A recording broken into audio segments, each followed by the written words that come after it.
রাজধানীতে চলাচল করা গণপরিবহনগুলো মাঝ রাস্তায় যাত্রী তুলতে পারবেন না। একই সঙ্গে রাস্তায় ফিটনেসবিহীন গাড়ি চালানো ও এলোমেলোভাবে রাস্তায় গাড়ি রাখা বন্ধের নির্দেশনা দেওয়া হয়েছে। বাস মালিকদের সঙ্গে মতবিনিময় সভায় ঢাকা মহানগর পুলিশের কমিশনার মোহাম্মদ মাইনুল হাসান এই নির্দেশনা দেন। রাজধানীর সব সড়কে গণপরিবহনগুলো চলছে চালকের ইচ্ছে মতো। চালকরা তাদের বাসে যাত্রী ওঠানোর সুবিধার্থে যেখানে সেখানে বাস থামিয়ে যাত্রী ওঠানামা করাচ্ছেন। কোনো কোনো সড়কে যাত্রীদের হাতের ইশারায় থামিয়ে দেন চলন্ত গাড়ি।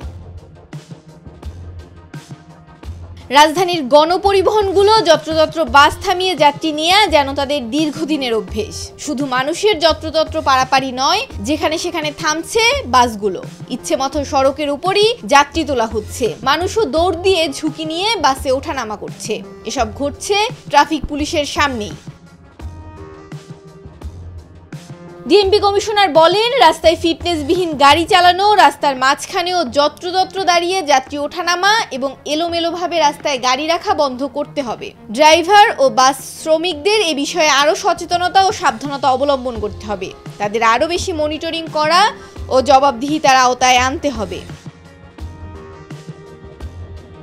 সভায় বাস মালিকদের পক্ষ থেকে আরও সহযোগিতা ও বাস শ্রমিকদের সচেতনতা বাড়ানোর জন্য সচেতনতামূলক সভা করার আহ্বান জানানো হয়।